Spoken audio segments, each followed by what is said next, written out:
بسم اللہ الرحمن الرحیم۔ السلام علیکم۔ ایک لمبے عرصے کے بعد میں آپ کے سامنے پھر سے ایک دفعہ حاضر ہوں، اور آج میں آپ کے لیے ایک بہت ہی پیاری ویڈیو لے کے آئی ہوں جو میں کافی دنوں سے یوٹیوب پر دیکھ رہی تھی کہ لوگ اس کے بارے میں اپنی سکسیس سٹوریز کو شیئر کر رہے ہیں۔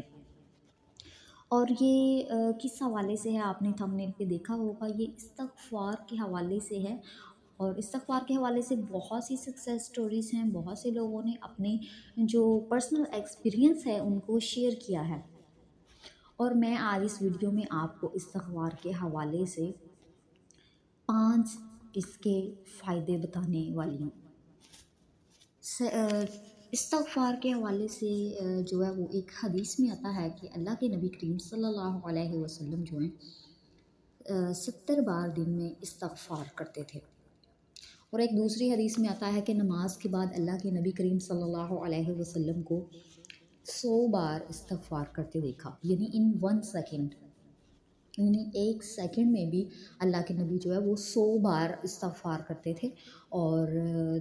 جبکہ ایک پہلی حدیث میں ہے کہ ایک دن میں 70 بار کیا کرتے تھے، یعنی اس کی کوئی جو تعداد ہے وہ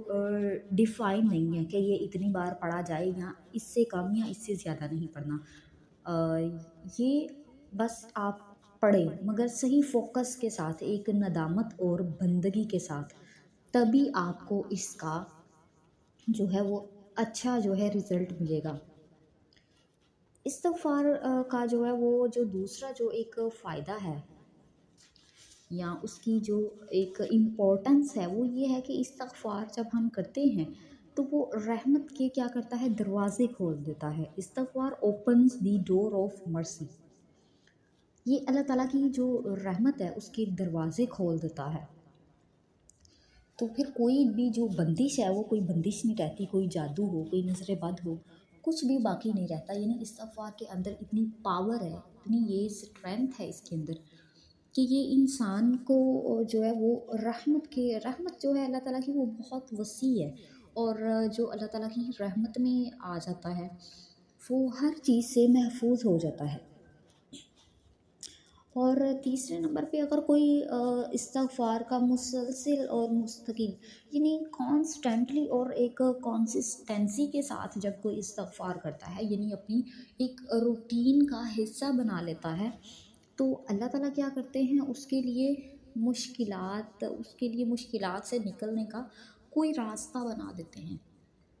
یعنی اگر وہ کسی بھی قسم کی پریشانی میں ہے، کسی بھی قسم کے مسائل کا شکار ہے، کوئی بھی ایشو ہے اس کے ساتھ، کسی بھی قسم کا کوئی اس کے ساتھ پرابلم ہے، چاہے وہ کوئی ہیلتھ ایشو ہو، چاہے فائنینشیل وہ کوئی پرابلم ہو، یا کوئی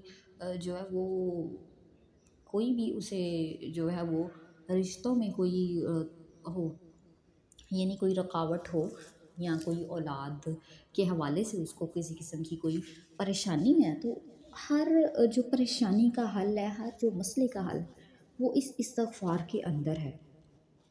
اور 4 نمبر پہ it is an eraser of sins, یعنی یہ گناہوں کو مٹانے والی چیز ہے۔ استغفار دیکھیں، استغفار کے اندر اتنی پاور ہے کہ اگر آپ اس کو کنٹینیوسلی آپ اس کا ذکر کرتے ہیں، اٹھتے بیٹھتے چلتے پھرتے، ضروری نہیں کہ آپ کہیں بیٹھیں اور پھر آپ کریں، آپ ہر نماز کے بعد کر سکتے ہیں، آپ چلتے پھرتے اپنے کاموں کو نپٹاتے ہوئے بھی جو ہے وہ استغفار کر سکتے ہیں۔ اور اس سے اور کیا فائدہ ہوگا آپ کو، آپ کے جو ہے گناہ ہیں ان کو یہ مٹا دے گا، یعنی اٹ از این ایریزر۔ اور 5 نمبر پہ ہے جو ایک اس کا بہت ہی مجھے ایک اچھا فائدہ لگا ہے کہ دعا تو ہم لوگ کرتے ہیں، ہم نارملی اپنی نماز کے بعد بھی دعا کرتے ہیں، ہم اللہ تعالیٰ سے ہر وقت دعا کرتے ہیں،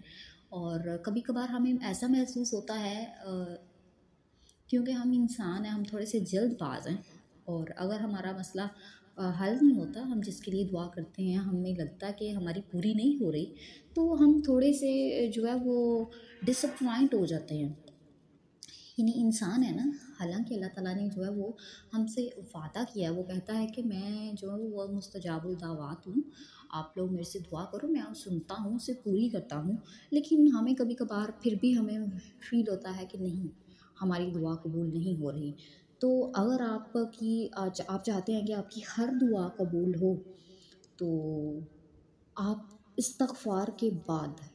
کہتے ہیں جب بندہ توبہ استغفار کرتا ہے اور اس کے بعد کوئی دعا کرتا ہے تو اس کی دعا ضرور قبول ہوتی ہے. یعنی کہ اللہ تعالیٰ کو اپنے بندے کا توبہ کرنا بہت پسند ہے،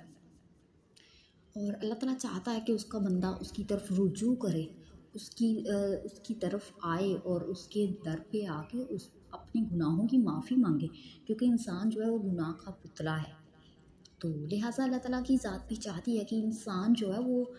کسی بھی جو ہے بھٹکتا نہ پھرے، گمراہ نہ ہو، بلکہ اسے اپنے گناہوں کا احساس ہو، اور وہ جو ہے وہ توبہ استغفار کرے. اور اللہ تعالیٰ پسند کرتا ہے کہ وہ اس کو، اپنے بندے کو جو ہے وہ معاف کرے، کیونکہ اللہ تعالیٰ غفور الرحیم ہے. وہ اپنے بندے کے بڑے سے بڑے گناہ کو بھی جو ہے وہ معاف کر دیتا ہے اگر بندہ سچے دل سے توبہ کرتا ہے. تو استغفار جو ہے وہ کن صورتوں میں یعنی کیا جا سکتا ہے، یا استغفار کی چند جو ہے وہ ایسی دعائیں ہیں یعنی جو سنت سے ثابت ہیں. ایک تو استغفار کی ایک دعا ہے جو یہ آپ کو اسکرین پہ شو ہو رہی ہوگی، ایک یہ ہے، اور ایک سید الاستغفار یہ بھی ایک دعا ہے جو صبح و شام کے اذکار میں بھی شامل ہے. اور سید الاستغفار جو ہے اس کو بھی آپ ضرور جو ہے وہ یاد کریں، اور چلتے پھرتے اس کو کریں. اور آپ اللہم اغفر لی بھی پڑھ سکتے ہیں، رب اغفر لی بھی پڑھ سکتے ہیں، اور سورۃ مومنون کی ایک مومن یا مومنون کی شاید ایک آیت ہے، رب اغفر ورحم انت خیر الراحمین. یعنی اس طرح کی جو چھوٹی چھوٹی دعائیں ہیں استغفار کے حوالے سے، آپ اس کو ضرور پڑھا کریں، چلتے پھرتے، اٹھتے بیٹھتے، اپنی روٹین کا حصہ بنائیں. اور یاد رہے کہ آپ کا جو فوکس ہے، آپ کا جو فوکس ہے نا وہ اپنی یعنی ایک اس پہ رہے کہ میں یہ کس مقصد کے لیے اس کا ذکر کر رہا ہوں، یا اس کے ذریعے مجھے کیا حاصل ہو. اللہ تعالیٰ میرے گناہوں کو مٹا دے اور میرے لیے آسانیاں پیدا کرے. جو آپ کا ایک جو آپ کی یعنی دل کی جو آپ کی ڈائریکشن ہوتی ہے، یہ نہیں کہ آپ کی زبان پر کوئی دعا ہو اور آپ کا دماغ کچھ اور سوچ رہا ہو، نہیں، آپ کا دل اور دماغ بھی بالکل اللہ تعالیٰ کی طرف ہونا چاہیے. تو آپ ضرور استغفار کریں، اس کو آپ ایکسپیرئنس کریں، اور آپ اپنے مسائل کو گھر بیٹھے حل کریں بغیر کہیں جانے کے، کسی بھی مزار پہ جانے کی ضرورت نہیں ہے، کسی کے آگے ہاتھ پھیلانے کی ضرورت نہیں ہے. ڈائریکٹ اللہ سے آپ کانٹیکٹ کریں اور اللہ سے مانگیں، اور اللہ تعالیٰ آپ کو پھر تو ایسا ہوگا کہ اللہ تعالیٰ آپ کو بن مانگے بھی عطا کرے گا. تو آپ اپنی دعاؤں میں مجھے بھی یاد رکھیں اور میرے لیے بھی ضرور دعا کریں، اور اللہ تعالیٰ ہم سب کا حامی و ناصر ہو. اگلی ویڈیو میں انشاءاللہ ہم جلد ملیں گے، اور آپ جہاں بھی رہیں خوش و خرم رہیں. اللہ نگہبان.